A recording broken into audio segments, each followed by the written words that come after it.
মানুষের মুখে হাসি ফোটাতে, ক্ষুধা দারিদ্র্যমুক্ত উন্নত সমাজে বাংলাদেশ গড়তে সোনার বাংলা গড়ে তোলা পদক্ষেপ তিনি নিয়েছিলেন, কিন্তু তা বাস্তবায়ন করে যেতে পারেননি। 15ই আগস্ট বাংলাদেশের রাষ্ট্রপতি জাতিপিতা বঙ্গবন্ধু শেখ মুজিবকে নির্মমভাবে হত্যা করা হয়। একই সাথে হত্যা করা হয় আমার মাকে। আমার মা বেগম ফজিলাতুন্নেসা মুজিব সারা জীবন আমার বাবার পাশে ছিলেন। হত্যা করে আমার 3 ছোট ভাই, মুক্তিযোদ্ধা ক্যাপ্টেন শেখ কামাল, মুক্তিযোদ্ধা লেফটেন্যান্ট শেখ জামালকে এবং ছোট্ট ভাইটি যার বয়স ছিল মাত্র 10টি বছর, সেই 10 বছরের ভাইকে রাসেলকে নির্মমভাবে হত্যা করে। কামাল জামালের নবপরিণীত বধূ সুলতানা এবং রোজি, তাদেরকে নির্মমভাবে হত্যা করে। আমার একমাত্র চাচা শেখ আবু নাসের মুক্তিযোদ্ধা ছিলেন, পঙ্গু ছিলেন, তাকেও ঘর থেকে দল ছাড়েনি। ঠিক একইভাবে আমার মেজপুর বাড়ি, সেজপুর বাড়িও আক্রমণ করে সেখানে হত্যাকাণ্ড চালানো হয়। প্রায় 18 জন সদস্য এবং আমার বাবা, রাষ্ট্রপতির মিলিটারি সেক্রেটারি জামিল উদ্দিন এবং পুলিশ অফিসার সিদ্দিকুর রহমানকেও নির্মমভাবে হত্যা করে। 15ই আগস্টে যারা শাহাদাত বরণ করেছেন তাদের আমি স্মরণ করি, তাদের আত্মার মাগফিরাত কামনা করি। বাঙালি জাতির ভাগ্য পরিবর্তনের জন্য বঙ্গবন্ধু শেখ মুজিব সবসময় সক্রিয় ছিলেন। 1954 সালে যুক্তফ্রন্ট মন্ত্রিসভায় তিনি মন্ত্রী ছিলেন। তখনই এই অঞ্চলে, বিশেষ করে আমাদের পূর্ব বাংলায় যাতে শিল্প গড়ে উঠতে পারে সেই উদ্যোগও তিনি নিয়েছিলেন। যদিও সে সরকার বেশি দিন টিকেনি, পাকিস্তানিদের নানা চক্রান্তে অল্প সময়ের মধ্যে এখানে এমার্জেন্সি ঘোষণা করা হয় এবং প্রাদেশিক মন্ত্রিসভা ভেঙে দেওয়া হয়। এরপর 1956 সালে তিনি আবার আওয়ামী লীগ সরকার গঠন করে। জাতিপিতা বঙ্গবন্ধু শেখ মুজিব তখন বাণিজ্য, শিল্প, শ্রম, ভিলেজের মন্ত্রী দায়িত্ব পান। তিনি সবসময় ক্ষুদ্র ও কুটির শিল্প মাধ্যমে আমাদের দেশের মানুষের কর্মসংস্থান সৃষ্টির উদ্যোগ নিতে নেন এবং এই সময় তিনি একটা মুখ্য ভূমিকা পালন করেছিলেন যাতে আমাদের দেশে ক্ষুদ্র কুটির শিল্প আইন প্রণয়ন হয়। সে আইনও তিনি এনেছিলেন এবং সে আইন পাশ হয়। তিনি চেয়েছিলেন দেশজ উৎপাদন বৃদ্ধি পাবে, কর্মসংস্থান ব্যাপকভাবে সৃষ্টি হবে, দারিদ্র্য বিমোচন হবে এবং মানুষ উন্নত জীবন পাবে। তিনি যে পদক্ষেপগুলি নিয়েছিলেন, পরবর্তীকালে তার নেতৃত্বে যখন আমরা স্বাধীনতা অর্জন করি, মাত্র 9 মাসের মধ্যে তিনি আমাদের একটি সংবিধান উপহার দেন। আর এই সংবিধানে মানুষের সকল মৌলিক চাহিদার কথা উল্লেখ করা আছে। সেই সাথে সাথে একেবারে গ্রাম থেকে শুরু করে সকল মানুষের ভাগ্য পরিবর্তনেরও দিক নির্দেশনা দেওয়া আছে এবং সেখানেই তিনি বাংলাদেশ তৈরি আগে যে ক্ষুদ্র শিল্প এবং ক্ষুদ্র মাঝারি শিল্প এগুলি গড়ে তোলার যে পদক্ষেপ নিয়েছিলেন সেটারই সুফল পরবর্তীতে আমরা পাই। তিনি সেই কর্পোরেশন যেটা প্রতিষ্ঠা করে দিয়েছেন, আইনটা পাশ করে দিয়েছেন, সেই আইনের ভিত্তিতেই এই এসএমই ফাউন্ডেশনই গড়ে ওঠে। বিশেষ করে অ্যাকচুয়ালি এটা ছিল কুটির শিল্প কর্পোরেশন, তিনি প্রতিষ্ঠা করেছিলেন। আর স্বাধীনতার পর তিনি কিন্তু এই ক্ষুদ্র, কুটির ও মাঝারি এবং অন্যান্য শিল্প যাতে গড়ে ওঠে সেদিকে লক্ষ্য রেখে গ্রাম এবং শহরের মানুষের বৈষম্য যাতে কমে যায়, গ্রামের মানুষও যেন নাগরিক সুবিধা পায় এবং কর্মসংস্থানের ব্যাপক সৃষ্টি হয়, সেই পদক্ষেপ তিনি নিয়েছিলেন এবং আমাদের সংবিধানেও সেই দিক নির্দেশনা রয়েছে। এবং আমাদের শিক্ষা নীতিমালা প্রণয়নের জন্য বিশিষ্ট বৈজ্ঞানিক ডক্টর কুদরতি খোদার নেতৃত্বে একটি শিক্ষা কমিশন গঠন করেন। সেখানেও এই নির্দেশনা ছিল যে সেই শিক্ষাটা হবে কর্মমুখী এবং মানুষের ভাগ্য পরিবর্তনের লক্ষ্যে। দুর্ভাগ্যের বিষয় হলো জাতির পিতা সব কাজ সম্পন্ন করতে পারলেন না। 15 আগস্ট তাকে নির্মমভাবে হত্যার পর যারা ক্ষমতায় এসেছে তারা এই বাংলাদেশের মানুষের বিশেষ করে আর্থসামাজিক উন্নয়নের দিকে কোনো দৃষ্টি তাদের ছিল না। 21 বছর পরে আওয়ামী লীগ সরকারে আসে।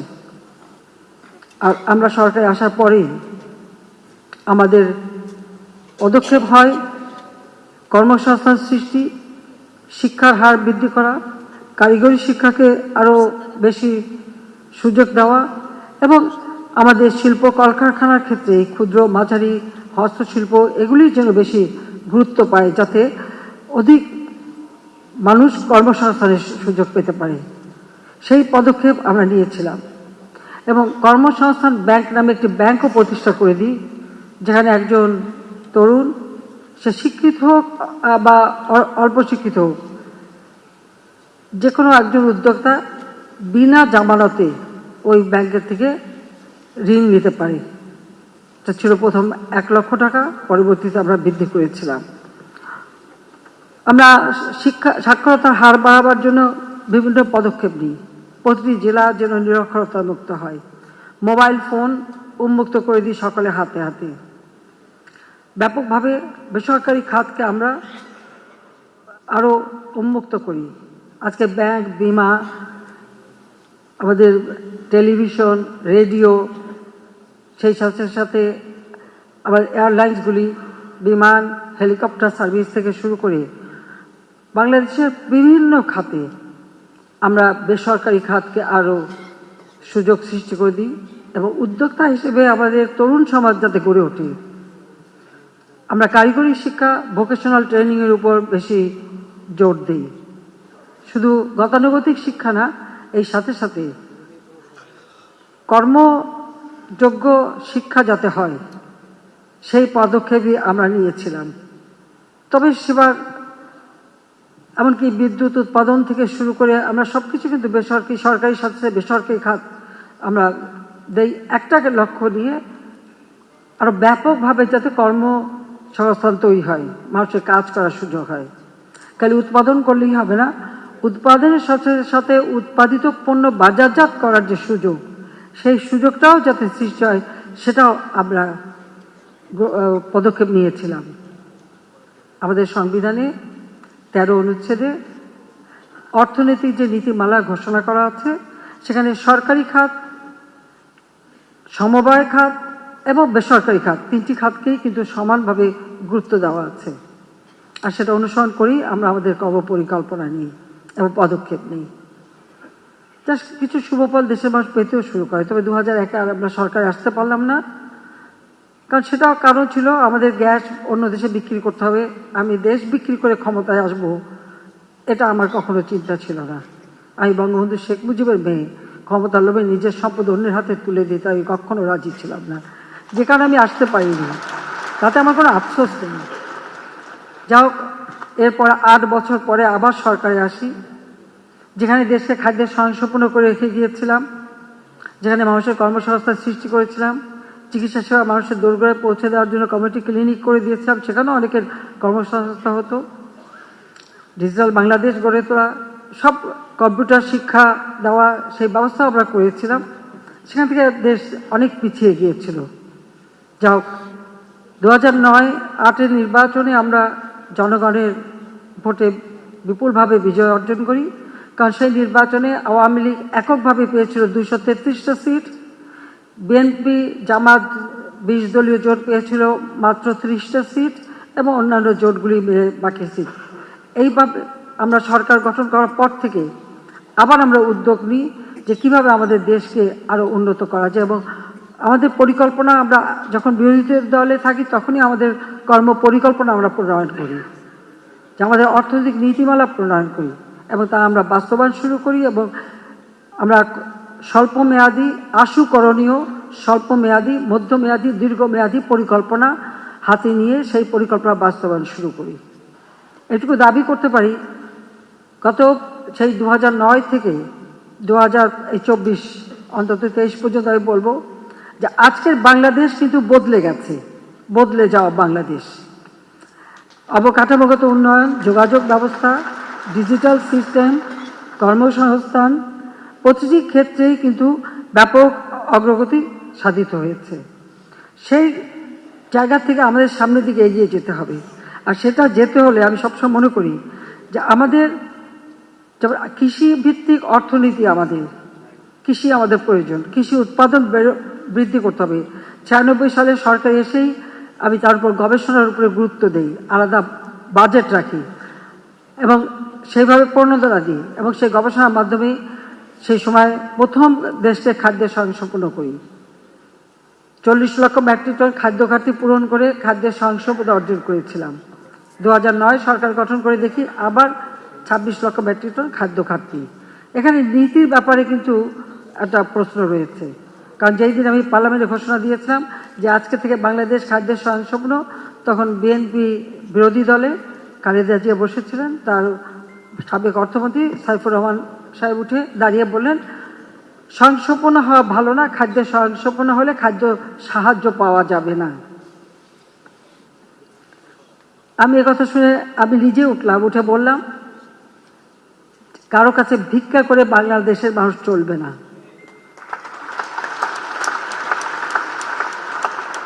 জাতির পিতা বঙ্গবন্ধু শেখ মুজিব বলেছেন, ভিক্ষুক জাতির কোনো ইজ্জত থাকে না, আমরা সম্মান নিয়ে চলতে চাই।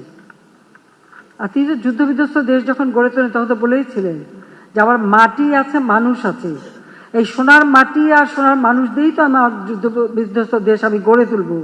অনেক বিদেশি সংস্থা, অনেক সাংবাদিক এই প্রশ্নটা তাকে করতো এবং তিনি সবসময় এই উত্তরই দিতেন। তা আমি বিশ্বাস করি যে মানুষের কর্মক্ষমতা, মানুষের উদ্যম, মানুষকে যদি আমরা কাজে লাগাতে পারি, এই সোনার মানুষগুলিই তো উপযুক্ত হবে এবং আমাদের সোনার বাংলা গড়ে তুলবেন। এবং আজকে আমরা কিন্তু অনেক দূর এগিয়ে গেছি, অন্তত এই 15 বছরে বাংলাদেশ অনেক এগিয়ে গেছে। তবে এই ক্ষেত্রে আমি মনে করি যে আমাদের এবং কৃষি যান্ত্রিকীকরণের কথাটাও কিন্তু জাতিপিতা বঙ্গবন্ধুই শুরু করেছেন এবং সেটাও তিনি বলেছেন। আমরা এখন সেই কৃষি যান্ত্রিকীকরণ করার সাথে সাথে আমরা খাদ্য উৎপাদন, আমাদের কৃষিজাত পণ্য যেগুলি আমাদের উৎপাদন করলে আমাদের অর্থনীতিতে কাজে লাগবে এবং তারই ভিত্তিতে শিল্পায়ন। এর পাশাপাশি যদি শিল্পায়ন না হয় তাহলে কর্মসংস্থান সৃষ্টি হবে না বা আমরা এগোতে পারবো না। আমরা সেই শিল্পায়নের দিকেই নজর দিয়েছি। আজকে আমাদের ক্ষুদ্র উদ্যোক্তা যারা, আমি যখন কৃষি যান্ত্রিকীকরণের কথা বলছি তখন কিন্তু অনেক ক্ষুদ্র যন্ত্রাংশ প্রয়োজন হবে। এই কৃষিকাজের জন্যই যে সমস্ত যন্ত্র ব্যবহার হবে তারই বিভিন্ন পার্টস, বিভিন্ন কিছু উৎপাদন করতে হয়। তাছাড়া দেশে বিদেশে যে সমস্ত জায়গায় নানা রকম শিল্প কলকারখানা গড়ে ওঠে তার ক্ষুদ্র যন্ত্রাংশ, সেগুলি কিন্তু বাজারি যন্ত্রাংশ, এগুলি কিন্তু প্রয়োজন হয়। আমাদের দেশে কিন্তু আমরা যদি ভালোভাবে ট্রেনিং দিই আমরা সেইগুলি তৈরি করতে পারি এবং পৃথিবীর বহু দেশে আমরা রপ্তানিও করতে পারি। আর আমার নিজের দেশেও আমি মনে করি বাজার সৃষ্টি হবে, যত আমার দেশের মানুষের ক্রয় ক্ষমতা বাড়বে ততই বাড়বে। এই জন্য আমরা শিল্প খাতে এখন 100টা অর্থনৈতিক অঞ্চল করে দিচ্ছি, সেখানে বিনিয়োগ আমরা চাচ্ছি, কিন্তু আমি শুধু বিদেশি বিনিয়োগ চাই না, আমি দেশি বিনিয়োগ চাই। এবং এই 100টা অর্থনৈতিক অঞ্চলের মধ্যে 80টা ইতিমধ্যে জায়গা আমরা নেওয়া আছে।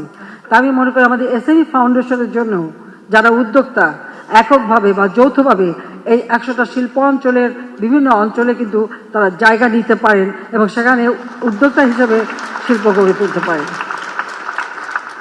আমরা উদ্যোক্তা বান্ধব নীতিসমূহ গ্রহণ করেছি, যার ফলে নতুন বিনিয়োগ হচ্ছে এবং পাশাপাশি ক্ষুদ্র মাঝারি শিল্পের বিকাশও দেখা দিচ্ছে। এবং বিশেষ করে আমি খুব আনন্দিত যে আজকে এখানে দেখা যাচ্ছে আমাদের এই এসএমই ফাউন্ডেশনে উদ্যোক্তা 60% নারী। আমি আমার বোনদেরকে আন্তরিক অভিনন্দন জানাই, কারণ সমাজের একটা অংশকে বাইরে রেখে সেই সমাজ কখনো উঠতে পারে না, এগিয়ে যেতে পারে না। তা আমাদের দেশে নারী পুরুষ সকলকেই যদি আমরা উদ্যোক্তা হিসেবে তৈরি করতে পারি তাহলে সমানভাবে দেশটা দ্রুত উন্নত হবে, এটাই আমরা বিশ্বাস করি। এটা জাতির পিতাও বিশ্বাস করতেন। তিনি বলতেন যে একটা মেয়ের অধিকার তখনই প্রতিষ্ঠিত হবে যখন সেই মেয়ে নিজের পায়ে দাঁড়াতে পারবে, নিজে আর্থিকভাবে স্বাধীনতা পাবে, নিজের অর্থ উপার্জন করতে পারবে, তো সমাজের সংসারে তারই সম্মানটা থাকবে। এই জন্য নারী উদ্যোক্তা আমাদের দরকার। অবশ্য এখানে আরেকটা কথাও বলতে পারি, যেহেতু আমরা নারী উদ্যোক্তাদের জন্য বিশেষ সুবিধা দিচ্ছি, এসএমই ফাউন্ডেশনেও বিশেষ সুবিধা দেওয়া হচ্ছে, তাহলে তো আমি মনে করি যে আমাদের পুরুষরাও ঘরের বোন নামে বা বোনের নামে কারো নামে এই এসএমই ফাউন্ডেশনে যুক্ত হতে পারেন। এই সুযোগটা আপনারাও নিতে পারেন, সবাই নিতে পারেন, সেদিক দিয়েও কিন্তু ভালো সুযোগ আছে। তো এটা একটু পরামর্শ দিয়ে রাখলাম আর কি।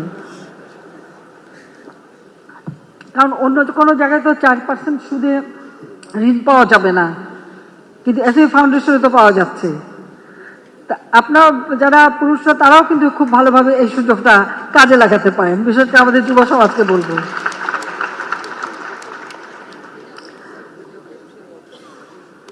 আমরা চাই যে আমাদের শিল্প খাতে আরো উদ্যোক্তার সৃষ্টি হোক, যা আমাদের অর্থনীতিতে ভালো অবদান রাখবে। আজকে 2007-08 অর্থ বছরে জিডিপিতে শিল্প খাতের অবদান ছিল মাত্র 17.77%। আজকে 2022-23 অর্থ বছরে তা বেড়ে 37.56% উন্নীত হয়েছে। শুধু জিডিপিতে অবদান বৃদ্ধি না, অর্থনীতির প্রায় প্রতিটি সূচকে বাংলাদেশ আজকে এগিয়ে যাচ্ছে। আমাদের মাথাপিছু আয় $2,793 উন্নীত হয়েছে, যা 2005-06 অর্থাৎ বিএনপি সরকারের আমলে ছিল মাত্র $543। আর সেখানে আজকে আমরা $2,793 উন্নীত হয়েছে। হয়তো আমরা আরো উন্নতি করতে পারতাম যদি না এই ইউক্রেন রাশিয়া যুদ্ধ, স্যাংশন, কাউন্টার স্যাংশন না হতো। আজকে এর কারণেই অনেকটা, তার উপর কোভিড-19 অতিমারি, সমস্ত কাজ বন্ধ, রপ্তানি বন্ধ, আমদানি বন্ধ, এই যে স্থবিরতা সারা বিশ্ব অর্থনীতিকে আজকে মূল্যস্ফীতি এবং নানা রকম সমস্যার সৃষ্টি করেছে। বাংলাদেশও কেবল আমরা এগিয়ে যাচ্ছিলাম, সেখানে আমাদের এমনকি মাথাপিছু আয় আমরা কিন্তু আরো বৃদ্ধিও করেছিলাম, কিন্তু এই ধাক্কাটা আজকে আমাদের উপরে এসে পড়েছে। এর সাথে আবার যুক্ত হয়েছে, আপনারা দেখেছেন যে প্যালেস্টাইন গাজায় কিভাবে ইহুদিরা গণহত্যা চালাচ্ছে, তার এরপর পণ্য পরিবহন, সঞ্চালন, বিদেশের প্রত্যেকটা জিনিসের দাম, যেগুলো আমাদের আমদানি করতে হয়, সব কিছুর দাম বেড়েছে, যার একটা প্রভাব আমাদের দেশে পড়ছে, যেটা মূল্যস্ফীতিতে বিরাটভাবে বাধা সৃষ্টি করছে। মূল্যস্ফীতি বৃদ্ধি পেয়েছে, যদি এটাকে আমরা আরো নিয়ন্ত্রণ করবার আপ্রাণ চেষ্টা করছি। সেটা একমাত্র করতে পারবো যত আমরা নিজস্ব উৎপাদন বাড়াতে পারবো। আমরা চাই আমাদের দেশটা আরো এগিয়ে যাক। আমরা আমাদের শিল্প খাতকে পরিবেশ বান্ধব করতে চাই, কারণ শিল্প খাত একান্তভাবে পরিবেশ বান্ধব হওয়া উচিত। যারা যেখানেই কোনো শিল্প গড়ে তুলবেন, অবশ্যই লক্ষ্য রাখবেন যে আপনার এই শিল্পের বর্জ্য যেন নদীতে না পড়ে, পানিতে না হয়, আমাদের পানিতে যেন কোনো রকম পলিউশন না হয়, মাটিতে পলিউশন না হয়, সেদিকে বিশেষভাবে দৃষ্টি রাখার জন্য আমি অনুরোধ জানাচ্ছি। কারণ আমাদের দেশের আসলে জনসংখ্যার দিক থেকে ভৌগোলিক সীমারেখায় অত্যন্ত ছোট, জনসংখ্যার দিক থেকে বিশেষ বড়।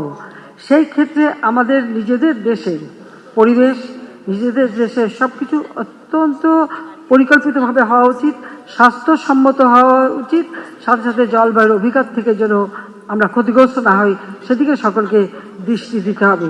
শিল্প আমাদের গড়ে তুলতে হবে, কিন্তু শিল্প বর্জ্য ব্যবস্থাপনা অবশ্যই সকলকে করতে হবে এবং সেটা মেনে নিতে হবে। সামান্য একটু কেমিক্যাল ব্যবহারের ওই পয়সাটা বাঁচাতে যে দেশের সর্বনাশ, সাথে সাথে নিজের সর্বনাশটা কেউ করবেন না, সেটা আমার অনুরোধ থাকলো। কারণ আমরা তো চাই শিল্প গড়ে উঠুক, কিন্তু পাশাপাশি এই দিকটাও দৃষ্টি দিতে হবে। আমাদের যারা শ্রমিকরা কাজ করে, তাদের দিকেও সকলের আন্তরিক হতে হবে। আপনি যদি বেশি কাজ চান, তাহলে তাদেরকে সেই কর্ম পরিবেশ তৈরি করে দিতে হবে। শুধু হুকুম দেওয়া হয় না, যা আপনি হুকুম দিয়ে অর্জন করতে পারবেন, ভালোবাসা দিয়ে তার থেকে অনেক বেশি অর্জন করতে পারবেন। আস্থা বিশ্বাস অর্জন করে আরো বেশি আপনি কাজ করিয়ে দিতে পারবেন। সেদিকে অবশ্যই সবাইকে দৃষ্টি দিতে হবে, আমি সেটা বলবো। কারণ কর্ম পরিবেশ তৈরি করা, শ্রমিকদের যারা শ্রম দেবে তাদের নিরাপত্তা নিশ্চিত করা, তাদের জীবন মান যাতে উন্নত সেদিকে দেখা, সেগুলো দেখতে হবে সকলকেই, তাহলে আপনি আরো বেশি কাজ নিতে পারবেন।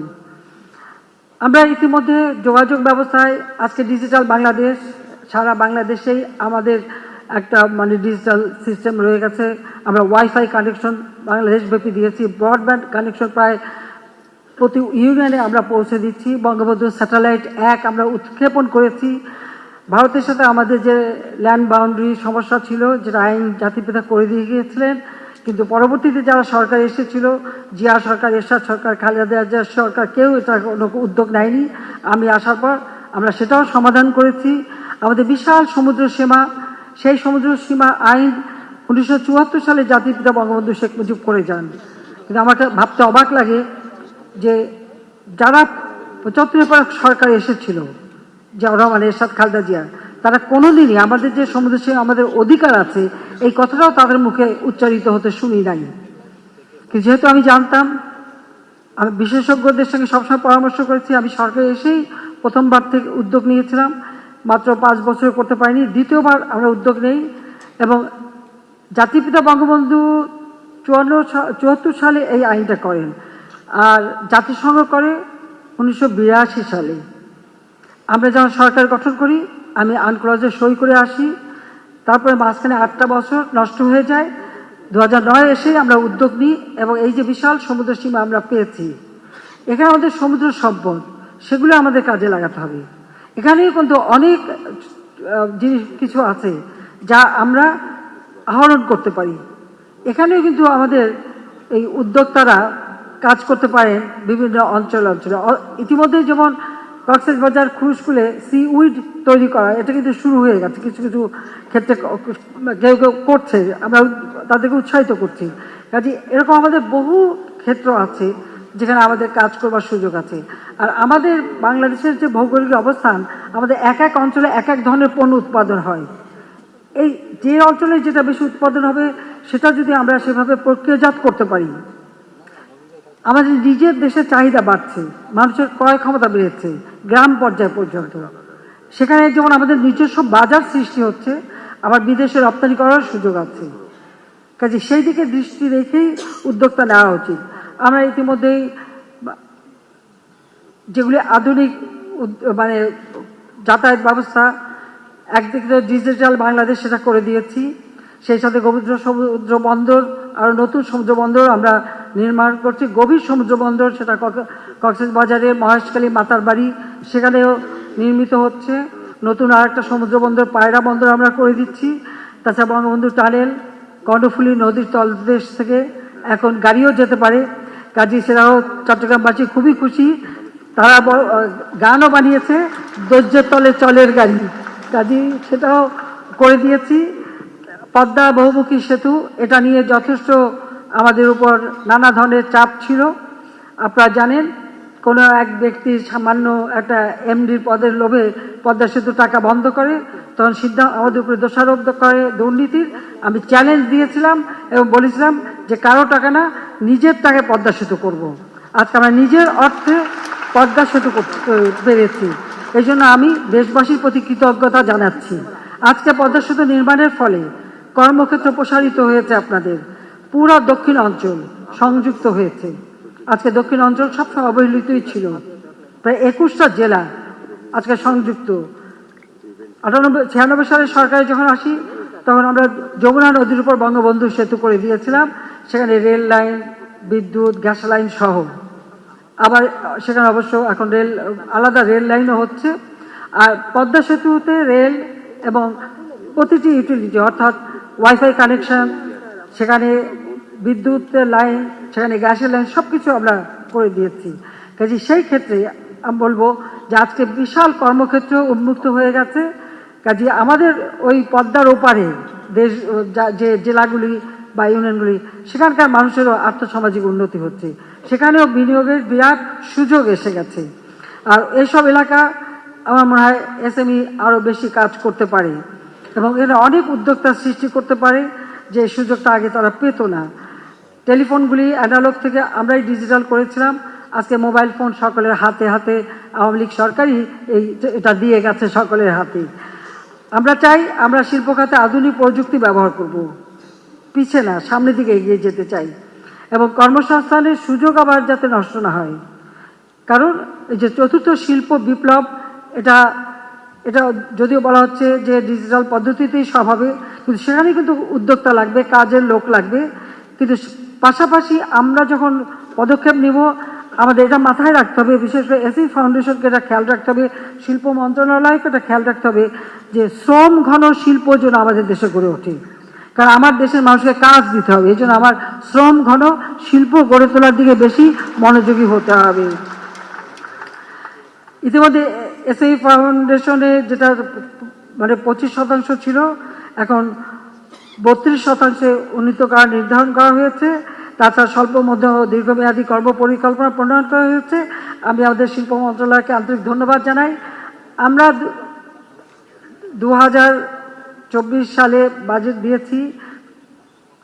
আমরা যে প্রেক্ষিত পরিকল্পনা 2021 থেকে 41 সেটা আমরা প্রণয়ন করেছি। 2009 সরকারের গঠন করে আমরা 2010 থেকে 21 প্রেক্ষিত পরিকল্পনা প্রণয়ন করে সেটা আমরা বাস্তবায়ন করেছি। এবং এই 21 সাল যখন আমরা জাতির পিতার জন্মশতবার্ষিকী এবং স্বাধীনতা সুবর্ণ জয়ন্তী পালন করছি, তখনই বাংলাদেশ স্বল্পোন্নত দেশের মর্যাদা পেয়েছে। এই যে বাংলাদেশে 1% এক ধাপ আমরা উপরে উঠলাম। তবে এই এত ঘাত প্রতিঘাত এত কিছুর মাঝেও আমরা কিন্তু সেটা ধরে রাখতে পেরেছি। 2024 সালে জাতিসংঘ কর্তৃক আবার এটা মানে পুনরায় পরীক্ষা করা হয়েছে। আমরা এখনো এই জায়গায় আছি। 2026 সাল থেকে উন্নয়নশীল দেশ হিসেবে আমাদের যাত্রা শুরু। সেখানেই আমাদের পরিকল্পনা আরও নিতে হবে। আর প্রেক্ষিত পরিকল্পনা আমরা যেটা করেছি 21 থেকে 41, আমি ধন্যবাদ জানাই আমাদের শিল্প মন্ত্রণালয়কে। তারা অন্তত এই আমাদের মানে 2024 থেকে 2028 পর্যন্ত শিল্পের যে কর্ম পরিকল্পনাটা করেছেন, যে এখনই আমি যেটা মানে উদ্বোধন করলাম, এই কর্ম পরিকল্পনা প্রণয়ন করার জন্য আমি শিল্প মন্ত্রণালয়কে আন্তরিক ধন্যবাদ জানাচ্ছি। এভাবে যদি আমাদের প্রত্যেক মন্ত্রণালয় করে তাহলে আমার মনে হয় আমাদের উন্নয়নের কাজটা আরও ত্বরান্বিত আমরা করতে পারবো, সেটা আমি বিশ্বাস করি। আমি আর বেশি কিছু না বলে এটুকু বলবো যে বাংলাদেশ আজকে এগিয়ে যাচ্ছে। আর সেই ক্ষেত্রে আমাদের নতুন নতুন উদ্যোক্তা সৃষ্টি করতে হবে। সেখানে আমার যুব সমাজ, তরুণ সমাজকে আমি এটাই বলবো, কোনো মতে একটা পাশ করি চাকরির পিছনে ছুটে না বেরিয়ে নিজে উদ্যোক্তা হয়ে নিজেই চাকরি দেবার যোগ্যতা অর্জন করতে হবে। এই ক্ষেত্রে আমরা যেমন স্টার্ট আপ প্রোগ্রাম, এই স্টার্ট আপ প্রোগ্রাম এখানেও কিন্তু আমরা বিশেষ সুবিধা দিচ্ছি, আলাদা বাজেট থাকছে। এখন বিভিন্ন ক্ষেত্র থেকে আমরা যে সুবিধাগুলি দিচ্ছি ছেলে মেয়েদেরকে, সেটা তাদেরকে গ্রহণ করতে হবে। আর বিশেষ করে আমাদের নারীদের আরও উদ্যোক্তা হতে হবে। কর্মক্ষেত্রে নারীদের যে অবদান সব কিছু আবার হিসাবে নেওয়া হয় না। গৃহস্থলী যারা করে তার পাশাপাশি তারা কিছু উৎপাদনমুখী কাজও করে, সেটাও হিসেবে নিতে হবে। আর নারী উদ্যোক্তাদের আরও সুযোগ সৃষ্টি করে দিতে হবে, যাতে আরও বেশি করে সকলে যৌথভাবে কাজ করতে পারে, সেই ব্যবস্থা আমাদের করতে হবে। আমরা এই বছরটাকে হস্তশিল্পের বছর হিসেবে, বর্ষপণ্য হিসেবে হস্তশিল্পকে আমরা ঘোষণা দিয়েছি। কারণ এই হস্তশিল্পগুলি আসলে এটা সকল মানুষেরই কাজে লাগে। এমনকি আপনার ঘর বাড়ি সাজানো থেকে শুরু করে, দোকানপাট সাজানো শুরু করে, অফিস আদালত সাজানো শুরু করে, নিজেদেরও ছেলে মেয়ে সকলেই প্রত্যেক কাজে লাগতে পারে। এবং এটা সবচেয়ে বড় কথা যে মানুষের ভিতরে যে মেধা আছে সেটা কিন্তু বিকশিত হয়। কাজে সেই জন্যই আমরা এটাকে বেশি সুযোগ দিচ্ছি। এবং আপনারা জানবেন এখন বিদেশে কিন্তু কোনো পণ্য রপ্তানি করতে গেলে যদি কিছু হস্তশিল্প হয় সেটার কিন্তু আলাদা কদর আছে, সেটা আমাদের মাথায় রাখতে হবে। কাজে আমাদের শুধু রপ্তানি বহুমুখীকরণ করতে হবে, পাশাপাশি আমার দেশের ভিতরে অভ্যন্তরীণ বাজার যাতে সৃষ্টি হয় তার জন্য দারিদ্র্য বিমোচন করে মানুষের ক্রয় ক্ষমতা বাড়ানো, সেদিকে বিশেষ দৃষ্টি রেখেই আমাদের অর্থনৈতিক নীতিমালা আমরা বাস্তবায়ন করে যাচ্ছি। আমি চাই যে এভাবেই আমরা যেন এগিয়ে যেতে পারি। আমি আবারও এই মেলা যেটা আয়োজন করা হয়েছে, এটা বিভিন্ন প্রান্তে ছড়িয়ে ছিটে থাকা ক্ষুদ্র, মাঝারি এবং হস্তশিল্প সব কিছু প্রদর্শনী হবে, যা আমি মনে করি এই মেলার মাধ্যমে দেশের মানুষরা জানতে পারবে, আরও বেশি মানুষ উৎসাহিত হবে, আরও উদ্যোক্তা তৈরি হবে। এবং আমাদের এই মেলার মাধ্যমেই আমাদের এসএমই ফাউন্ডেশন আরও কার্যকর ভূমিকা রাখতে পারবে। আমাদের দেশের সীমানা ছাড়িয়েও বিদেশেও রপ্তানি করার যোগ্যতা অর্জন করতে পারবে বলে আমি বিশ্বাস করি, যা আমার দেশে আরও কর্মসংস্থান সৃষ্টি করবে। এসএমই খাতের উন্নয়নে আমাদের ঐতিহ্যবাহী পণ্যের পাশাপাশি উন্নত বিশ্ব ভোক্তাদের চাহিদা শতভাগ রপ্তানিমুখী পণ্য উৎপাদনে আরও মনোনিবেশ করতে হবে। ইতিমধ্যে আমরা আমাদের সারা বাংলাদেশে আমাদের যারা মানে আমাদের কূটনৈতিক মিশন যেগুলি আছে, অ্যাম্বাসি আছে, তাদেরকে আমি নির্দেশ দিয়েছি এখনকার কূটনীতি এটা শুধু মানে পলিটিক্যাল ডিপ্লোম্যাসি না, এটা ইকোনমিক ডিপ্লোম্যাসি হবে। অর্থাৎ তাদেরও পদক্ষেপ নিতে হবে যে যে দেশে আছেন সেই দেশের চাহিদা কি, সেই চাহিদা অনুযায়ী কোন কোন পণ্য আমরা উৎপাদন করতে পারি, আমরা রপ্তানি করতে পারি। পাশাপাশি আমাদের বিনিয়োগ যাতে আসে, বিদেশ থেকে যেন এখানে বিনিয়োগ আসে, আমাদের দক্ষ জনশক্তি আছে, কাজে সেই বিনিয়োগ করেও যেন তারা রপ্তানি করতে পারে। কাজে এই দিকটাই তারা আরো ব্যবসা বাণিজ্যের প্রসার যাতে করতে পারে, সেই বিষয়টা ইতিমধ্যে আমরা নির্দেশ দিয়েছি, সেইভাবেই কিন্তু কাজ করছে।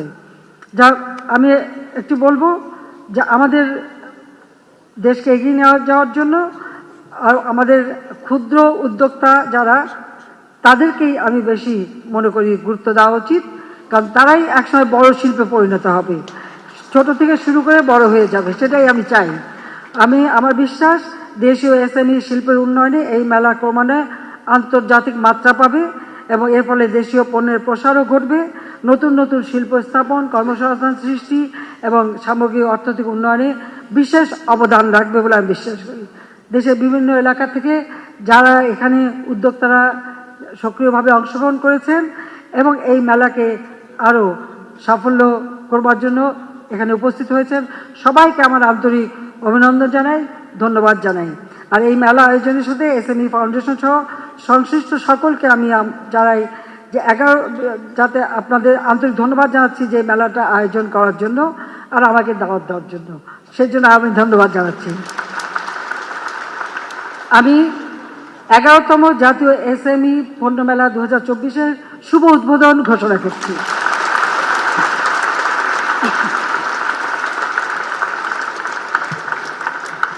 সবাইকে ধন্যবাদ। জয় বাংলা, জয় বঙ্গবন্ধু, বাংলাদেশ চিরজীবী হোক।